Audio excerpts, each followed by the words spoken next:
Deputy Mick Wallace. Thank you, Concorda.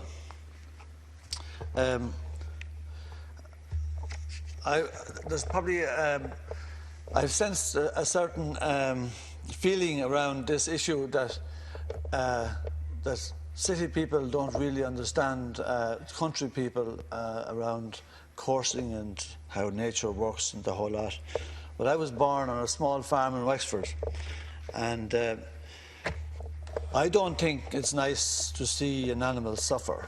And as the previous deputy said, I mean, in the natural cycle of things, listen, animals die, big animals kill smaller animals, but it doesn't make an argument for human beings actually organising it. And there's a serious issue around.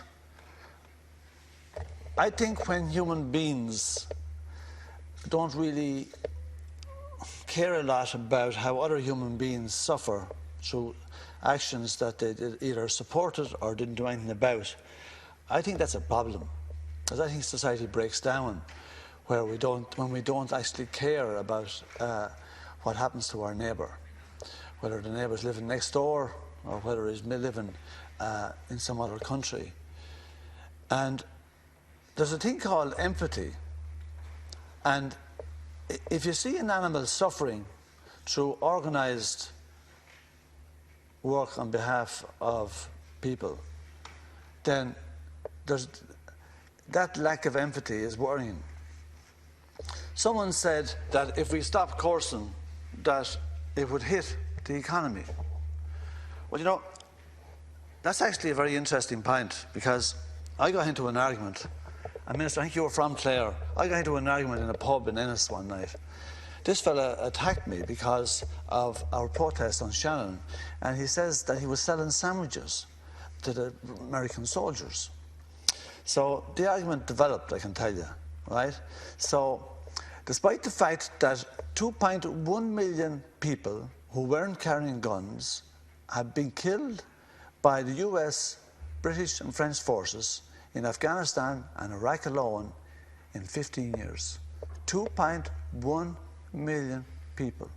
So our lack of empathy, our desire to sell sandwiches makes us think that, you know what, let's forget about what happens over there. Let's forget about the homes that the bombs fall on and when the people are asleep. Let's forget about the fact that most of the people killed are actually women and children and old men, because the young people are probably out either working or fighting. And he's stretching it now, Deputy Wallace, to try and link God, you know what? two, but sure. If I didn't stretch it, I'd be the only one in here that didn't. Well, but let's go back just to pick up on a few other points that were made. The word underground, driving the sport underground. I remember when there was cockfighting, and it was no problem to set up a cockfight around my area at home, right? But it is banned now, and I don't actually see it anymore since they banned it. It hasn't got more popular. It's actually disappeared around where I live anyway. And on the issue of driving things underground and making them more unregulated, right? Well, we were in here 2 years ago, and we argued for the legalisation of cannabis. And the argument of the opposition, of the big parties, was, oh God, if you know, we couldn't possibly do that. And we argued that because you don't regulate it, because you don't legalise it, people actually buy bad cannabis because there's no regulation of it. We were in here only last year, and we brought the argument of the sex workers in here, who don't want the purchase of sex to be criminalised. They think that will actually make their lives and opportunities of making a living very dangerous.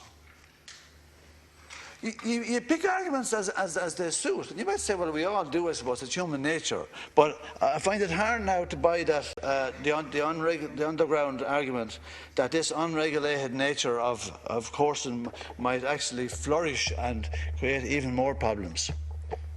Now, to be honest with you, I haven't really, I haven't spent my life fighting for animal rights, and I haven't been involved in the issue at all, as Maureen O'Sullivan over there will be well aware of. But I do have 6 cats at home, right? And you know what? Sometimes they might get chased by a dog, right? Now, if I obviously caught the dog, I would like to give him a few clouts, right? But if someone came in and actually caught my cats and threw them into a cage and brought them off somewhere so they could let dogs loose after them, well, I won't tell you what I'd do to them. I actually feel very attached to my cats. I'd be alone in the house without them, despite what people might think. And I really feel that I think having a relationship with animals is good for people. I think it's great for kids growing up to have a relationship with animals. And you know what? It builds empathy in them. And you know what?